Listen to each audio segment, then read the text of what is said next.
Último bloque en este programa especial dedicado un poco a la conmemoración de los 100 años de historia de la radio en la Argentina, y quisimos charlar con alguien que ya lo hemos hecho en otra oportunidad, con un referente local, un joven periodista, conductor, locutor, no sé cómo se definiría él, ya lo vamos a charlar, en ascenso, que es Marcos Capes, que se ha hecho dueño de una porción importante, diría yo, de la audiencia radial en la ciudad todas las mañanas. Marcos, buenas noches, gracias por venir. Buenas noches, Ariel. Bueno, es un placer estar nuevamente en esta casa. Bueno, te hago la misma pregunta para arrancar la entrevista que le hacía Oscar Bossetti, obviamente con las diferencias generacionales del caso, ¿no? Tu primer recuerdo como oyente de radio, cuando eras chico, ¿cuándo descubriste que te gustaba la radio? Vos sabés que mi viejo me había regalado una radio así, que yo me enojaba porque se le acababa la pila muy rápido. Escuchaba radio todo el tiempo, pero crecí mucho escuchando, me acuerdo en aquel momento escuchaba las tardes de Radio Dinámica, ¿no? Siempre consumí mucha radio local y la verdad es que le pegaba los oídos a, qué sé yo, en su momento locutoras como a Adriana Bertone, la Negra Sorbellini, Gisela Baroneto, el Negro Escamurra en algún momento, en lo que hoy es Radio de la Ciudad. Tengo todos esos recuerdos en la mente y bueno, yo soy un amante de la música, estaba siempre muy atento a las novedades musicales, a las noticias que tenía que ver con mis artistas favoritos, ¿no? Bueno, y pasó el tiempo, creciste, ¿y cuándo y cómo empezaste vos a hacer radio? Mirá, fue algo medio loco porque en realidad yo siempre fui DJ y eso me daba un poco más de margen para ser operador radial, que fue como empecé a conocer un poco el mundo de la radio, hasta que en un momento, por una cuestión prácticamente accidental, yo siendo operador, quien era el encargado del programa se había ido de vacaciones, y si bien la orden era que yo no hable, mis compañeros me invitaron a participar. Y hice un par de comentarios de música, en ese momento es como que hubo ahí unos aportes a través de los mensajes y llamados telefónicos y me abrió la oreja como para arrancar de lleno. Previamente eso había tenido una experiencia por allá por el 97, haciendo un programa de radio los sábados por la tarde, pero bueno, era algo que lo usábamos para chapear más que para otra cosa. No sentía la pasión en aquel momento como la siento ahora, ¿no? Es bastante común, bastante frecuente ese pasaje del rol de DJ a operador o a conductor de radio. ¿Qué encontrás de similitud entre los dos mundos? Y la similitud para mí es que hay que conocer mucho de música. Y además, si sos DJ, por ahí la radio, podés aplicar en la radio eso que te da el historial de ser un DJ, porque es como que vas conectando con el público. Yo lo hago mucho en radio, esto de como que vamos haciendo sets de música, ¿no? Y por ahí arrancamos con las baladas y vamos levantando como si fuese una pista de baile, ¿no? Y el público del otro lado súper enganchado con los mensajes, entiende bien por dónde va la cosa. Eso es algo que, bueno, que un tema después desencadene otro y así se produce en mi cabeza por el entrenamiento previo de haber jugado con las pistas. De otra forma se dificultaría mucho. Entonces, creo que la conexión viene por ese lado, ¿no? Y ahora actualmente como oyente de radio, digamos, cuando no haces radio vos, cuando tenés algún rato libre, ¿qué te gusta escuchar? ¿Qué estás escuchando? Mira, escucho mucho la Metro de Buenos Aires, me gusta mucho. Escucho mucho también Radio Sol de Mendoza, La One. Es radio de tendencias musicales y a veces tengo ganas de incorporar información porque me gusta saber, digamos. Y bueno, por ahí escucho un poco Radio del Plata, Mitre, hago ahí un sondeo y soy un fanático de los podcasts también, escucho muchísimo podcast, muchísimo. Eso te quería preguntar, era la pregunta que tenía apuntada que sigue, digamos, que no se la hice a Oscar, pero te la hago a vos por una cuestión más de cercanía generacional. Hay como un gran debate en el mundo académico de la radio con el tema de los podcasts. Vamos a aplicarle a Doña Rosa, como decía un viejo comunicador, que se entiende por podcast, bueno, un archivo sonoro que alguien graba y que lo pone a disposición en las redes. Exacto. Para que uno lo escuche cuando quiera, lo descargue como quiera. Y bueno, algunos dicen que eso es radio, otros dicen que no. ¿Cuál es tu opinión? No, para mí son como entrevistas, digamos, no es radio, no tiene el timing de la radio y además los podcasts tocan un tema en particular. La radio es un viaje, digamos. Es un viaje donde vos empezás con algo y terminás con otra cosa y aparece un mensaje y ya te fuiste y te corriste. Entonces el podcast tiene una temática y se mantiene en eso, ¿no? Vos decís que es como un recorte, como un momento. Sí, es un momento y además la gente que los consume algo muy específico. El oyente de radio es un oyente que bueno, es como que se permite consumir lo que la radio le va brindando en el momento. Pero me parece que no es radio, no tiene el timing. O sea, no le puedo mandar un mensaje al tipo, ya está grabado el podcast, pero sin lugar a dudas, bueno, es información muy específica. Marcos, charlando con mucha gente amiga, uno a la mañana hace cosas, trámites, se mueve, va para un lugar, para otro, presta atención a qué radio están sintonizando y noto que te están escuchando mucho. ¿Por qué crees que te escuchan? Vos sabés que creo que escuchan más de lo que yo creo, en realidad. La verdad que estamos teniendo una respuesta muy interesante. Creo que hacemos una mezcla entre lo que es una FM y una AM. Creo que es lo que nos sale. Y después me da la sensación que hay algo en las entrevistas que sale bastante bien. Yo he terminado, Ariel, y esto lo voy a confesar, la gente que escucha la radio lo sabe, he terminado llorando a veces cuando cierro el programa, porque he tenido entrevistas de 1 hora. ¿Viste? 1 hora, una entrevista en un tiempo radial es un crimen. Y sin embargo las hemos tenido, y he tenido gente enganchada durante 1 hora, y yo no lo podía creer, ¿no? Y los mensajes ahí al toque, gente enganchada. Entonces me parece que a veces salen esas cosas y otras mañanas salen cuestiones más musicales, más del recuerdo, una conexión más con lo que pasó, con lo que se puede venir. Y ese mix así creo que es lo que hace que hoy la Fresh, bueno, esté marcando ahí un territorio, ¿no? Ya te voy a preguntar un poquito sobre el formato del programa y demás, pero ahora ya que estamos viendo unas muy lindas imágenes que nos compartiste de la Fresh, bueno, este año la radio se mudó, no hace mucho, Sí. Están cómodos, dejaron un lugar privilegiado, porque el lugar en la plaza era espectacular, con una visión del centro de la ciudad, pero no están muy lejos, están cómodos ahí, ¿cómo están trabajando? No, sí, por supuesto. Creo que el cambio en lo que a la Fresh respecta ha sido extremadamente positivo. Estamos muchísimo más cómodos, es un lugar más accesible. Los invitados cuando se fue activando todo esto nos decían, qué lindo que no estén en el centro, que ahora para estacionar es mucho más fácil, ¿no? Y bueno, y a mí me gusta más también porque además de renovar el estudio, renovamos el logo, los colores y hay otra energía. O sea, realmente yo estoy contento. Bueno, y te decía con respecto al tipo de programa que vos hacés, al formato, vos hablabas de la importancia de la música, de tu gusto por la música, pero te has ido corriendo despacito hacia algo más periodístico, de contenido más político, la entrevista. ¿Te sentís conforme y cómodo en ese formato? ¿Has tenido algún momento de duda? ¿Alguien que por ahí te diga, me gustaba más lo que hacías antes? La mayoría de las personas que escuchaban mis otros productos radiales de tarde, que eran mucho más musicales, el 95% continuó en este formato un poco más magazine y más periodístico. Y eso está bueno, ¿no? Y ese vuelco a lo político, a lo económico que se nos fue dando, fue producto un poco de la cuarentena y del aislamiento y de todo lo que tuvimos que cortar en el hacer, ¿no? En cuanto a las coberturas del fin de semana y cuestiones sociales que dejaron de estar presentes, nos hizo poner foco, ¿no? en empezar a gestionar notas con referentes de la opinión pública en lo económico y en lo político. Y la verdad es que, bueno, una vez que uno pega una, después se van desencadenando las otras, ¿no? Pero la verdad es que estoy muy cómodo en ese formato. Todavía estoy aprendiendo cómo manejarlo. Hay cosas que me cuestan un poquito, pero bueno, de eso se trata, es un aprendizaje constante. De a poquito nos vamos a ir metiendo en los minutos finales de la entrevista en temas más de actualidad, son los que te quería consultar, ya que estás habituado a trabajar a diario con eso. Pero bueno, como para salir del tema radio y de la producción del programa y demás, te he escuchado que has realizado últimamente, con esto ahora de que todo es a distancia, vía Skype y demás, entrevistas muy valiosas con gente importante, dirigentes políticos, economistas de nivel nacional, que no son fáciles de conseguir esas entrevistas. Te pregunto, ¿buscás siempre entrevistar a gente más o menos que piensa como vos, que es afín, te manejás con libertad? ¿Cómo manejás un poco eso? Me manejo con quien tiene más aciertos en cuanto al análisis de la realidad. Mucha gente me dice por ahí, a vos te faltaría entrevistar a gente de este lado. Y cuando analizo lo que la gente de ese lado viene diciendo, no tiene ningún tipo de asertividad. O vaya casualidad que la mayoría de los que suelo entrevistar tienen una especie de ideas así muy parecidas, pero son las personas que hace años vienen diciendo y adelantando cosas que hoy están pasando. Entonces, no me concentro mucho en esto de decir variedad de voces a como dé lugar. Me concentro en que quienes tengan algo para brindarme sea algo que tenga menos chances de ser una falacia. Entonces, bueno, hay una tendencia, ¿no? Hay gente que hace años que viene teniendo un análisis de la coyuntura económica y política y vienen acertando. Con esos estoy hablando, no con los que quizás son un poco menos drásticos y un poco más alegres, pero nada que ver con lo que pasa, ¿no? Busco eso. Y bueno, por ahí el camino se va formando por ese lado, pero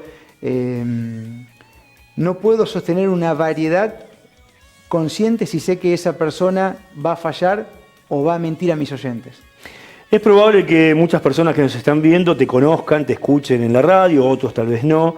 Pero bueno, te quiero preguntar un poco, pedirte una opinión. Vos escuchaste el comentario editorial de arranque del programa, algunas ideas que yo manifestaba. ¿Qué pensás vos, Marcos Cape, como comunicador, como ciudadano, de lo que está pasando con el tema pandemia, aislamiento, en el mundo y en nuestro país en particular? Yo la verdad que cada vez que vengo y escucho tus editoriales me encantan y las comparto un 100, digamos. Son muy interesantes. Yo creo que la cuestión sanitaria está manejada de una manera totalmente desproporcional. Cuando uno tiene los datos de lo que hace el virus, de a cuánta gente mata, de la cantidad de personas que pasan por el mismo y ni siquiera se enteran, y la reacción que han tenido los gobiernos ha sido totalmente desproporcional. Cuando esto pase, nos vamos a reír de lo que hoy estamos haciendo. De hecho, muchos países ya se dieron cuenta de eso y están pasando a otra forma ya directamente, ¿no? También veo un aprovechamiento político de esto, ¿no? Veo que hay un gobierno que necesita que vos necesites de él y esta crisis sanitaria le vino al pie, como para generar dependencia con ciudadanos. ¿Con intención de voto a futuro? No lo sé, yo calculo que sí. Pero bueno, es un poco lo que puedo llegar a analizar de lo que pasa, ¿no? Marcos, charlábamos con vos antes del programa, fuera de cámara y recién en el corte, del tema, bueno, de la circulación de nuestros contenidos, nuestros materiales por las redes, la reacción de las audiencias. Mucha gente que en redes opina de manera anónima porque de repente aparece un nombre ficticio, una carita de algún dibujito animado. Es fácil, digamos, discutir así. Pero lo que te quería preguntar, ¿cómo manejás el tema y cómo te protegés de la agresividad que hay dando vueltas? Yo no dejo de sorprenderme, te lo contaba hoy antes del programa, lo voy a decir acá, en el programa. Hoy, por ejemplo, veía en una red social, hoy a la tarde, aprovecho a contarle a la audiencia, porque hace un par de semanas hicimos una entrevista muy linda con una científica de La Plata, la doctora Laura Frula, que participó de un enorme grupo de trabajo con esta misión espacial de Argentina. Hace pocas horas se lanzó finalmente, un gran logro para el país, en Cabo Cañaveral, un satélite espacial que va a brindar valiosa información para la ciencia, para la agricultura, Saucon B se llama. Y hoy leí algo que me causó tanta gracia. Una joven que aparentemente sabe mucho y da cátedra, digamos, por redes sociales, decir... Vieron ahora este gobierno, volvió un gobierno que apoya la ciencia, el adelanto, se lanzó este satélite. Me da vergüenza ajena y creo que es una profesional. ¿Alguien puede creer que en 4 meses se va a fabricar un satélite para lanzar al espacio? Si esa persona que a lo mejor está viendo o alguien le cuenta, la doctora Frula, que participó en la misión, explicó que esto se empezó a trabajar en 1994. Era Carlos Menem, presidente. En 1994 se empezó a trabajar. Y se siguió trabajando con Menem, De la Rúa, Cristina, Macri. Son políticas de Estado. Entonces, ¿cómo te manejas con esas cosas? No, la verdad es que últimamente no estoy debatiendo demasiado con respecto a fundamentos con la gente. Lo que uno recibe por ahí son agresiones. Y cuando aparece la agresión o la falacia ad hominem que se la llama, es justamente personas que a lo mejor no tienen el argumento para debatirte una idea y la forma que tienen de ponerte en la vereda de enfrente, decirte, qué sé yo, o sos de aquel o sos del otro, y mandarte al médico a hacerte ver o algo por el estilo, ¿no? Creo que esto es un problema de creencias, Ariel. Hay gente que cree de una manera muy liviana, hay cosas que se creen en la adolescencia, se van a medida que uno crece, y hay creencias que forman parte de nuestra identidad, ¿no? Y que las consumimos como propias y después arranca un camino de autoengaño. ¿Qué pasa? Cuando aparece una idea que te demuestra con hechos y argumentos, a esa persona que se formó su identidad con esa creencia, al ver un dato de esa forma, tiene una crisis existencial. Imagínate el trabajo que tenés que hacer por dentro. Es horrible. Y me parece que es lo que pasa. Entonces, ya a veces da la impresión que no alcanzan los datos como para sostener esa identidad. Eso duele, imagínate, ¿no? Entonces aparecen estas cosas. Tratar de adjudicarse que un satélite que salió hace poquito se arrancó ahora, ¿me entendés? O bueno, o necesidad de un prócer también, se lo está buscando ya hace mucho tiempo. Son los últimos arañones de una crisis existencial prácticamente, ¿no? Marcos, ¿cuántos años tenés? 37. La gente de tu generación, desde esos 37 años, ¿tenés esperanza de que este país cambie algún día, de que empecemos a pensar de otra manera? Yo insisto en esto de la agresión, debatía este fin de semana con algunos colegas, docentes, que siguen con el tema de la derecha, de la izquierda. Claro. Hablamos de Perón. Yo escucho la vez pasada unos amigos de mi hijo, tienen 19 años, uno preguntó, che, ¿quién es Perón? Sí, Digo, muchachos, actualicemos un poco la bibliografía, abrámonos un poquito a otras ideas.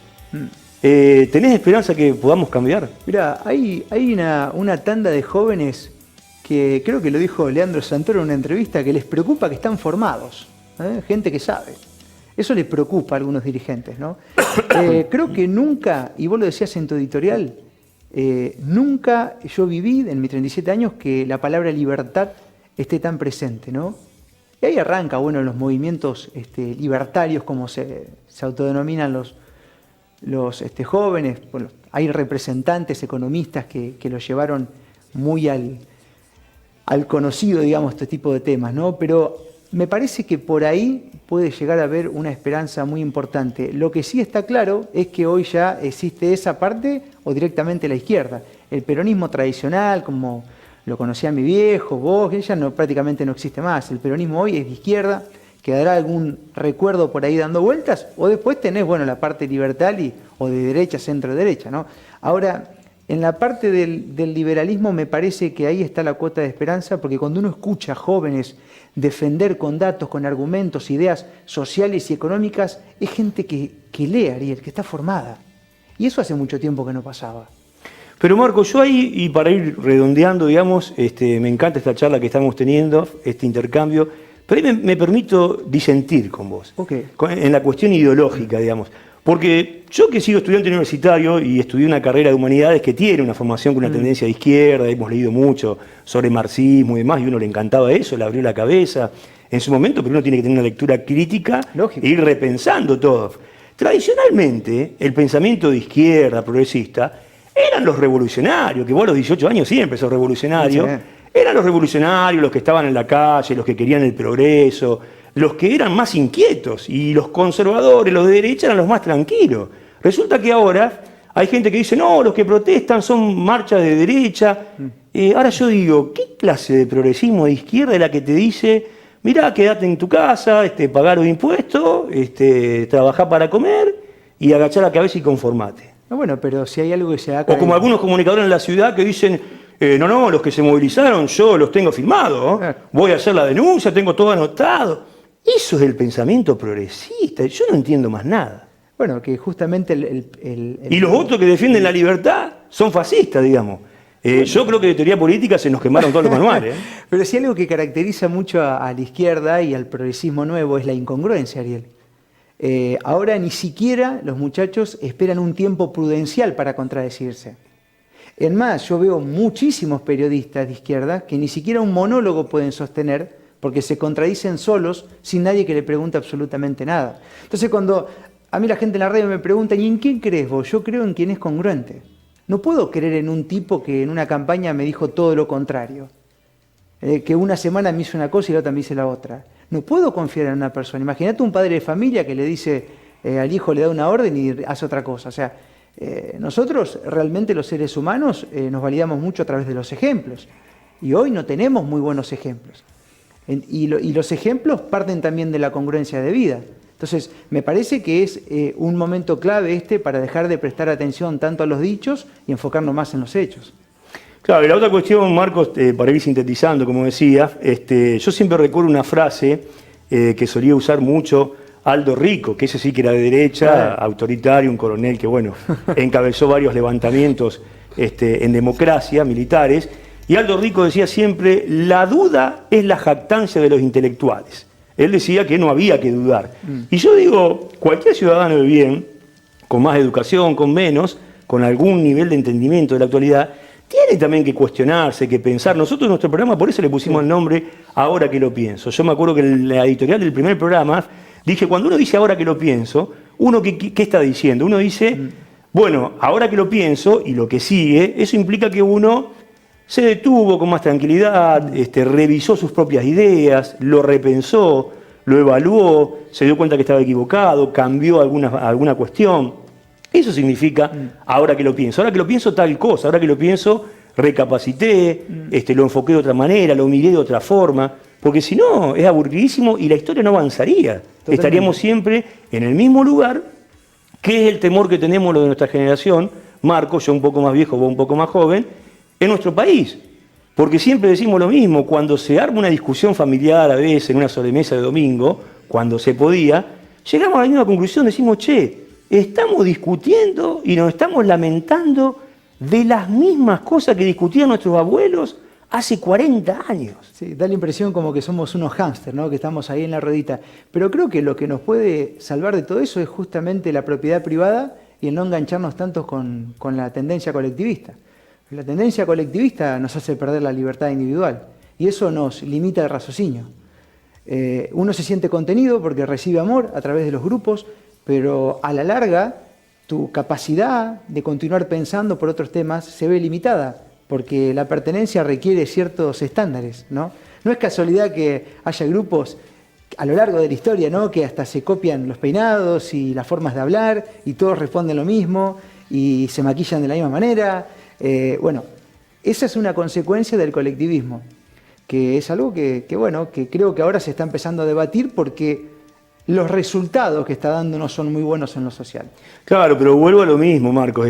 Yo entiendo, lo estudié, yo entiendo y respeto a una persona que diga, mirá, yo soy marxista, tengo una lectura de la historia, como decía Marx, de que la historia es la historia de la lucha de clases, estoy en contra de la propiedad privada. Bárbaro. Ahora, cuando sos multimillonario, muchas veces con dinero mal habidos, y tenés múltiples propiedades, y atacás la propiedad privada de los otros, y bueno, me parece que es un chiste. Bueno, es lo que te decía antes, en lugar de tanto dicho, tenemos que enfocar más a los hechos. Entonces, una persona que te dice tenés que ser solidario, pero él no lo es imposible creerle.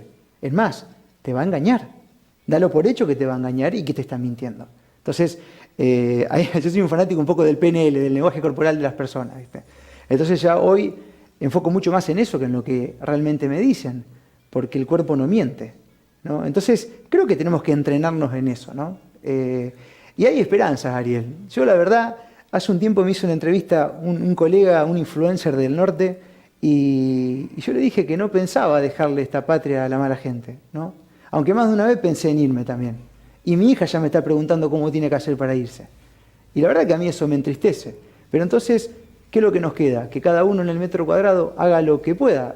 Vos con tu programa acá, muchísima gente piensa con vos, nosotros en la radio, mucha gente en su negocio, en las redes sociales, en el metro en el que tenga, creo que cada uno puede colaborar a que pensemos y en algún momento vamos a evolucionar. Mirá que hay naciones que hoy son potencia, que han tenido que pasar por momentos malos y por cada loquito que ha tenido la rienda del país, que bueno, aprendemos así los seres humanos, lamentablemente. Coincido, Marcos. Nosotros siempre fue el espíritu que tuvimos en el programa, sé que vos también.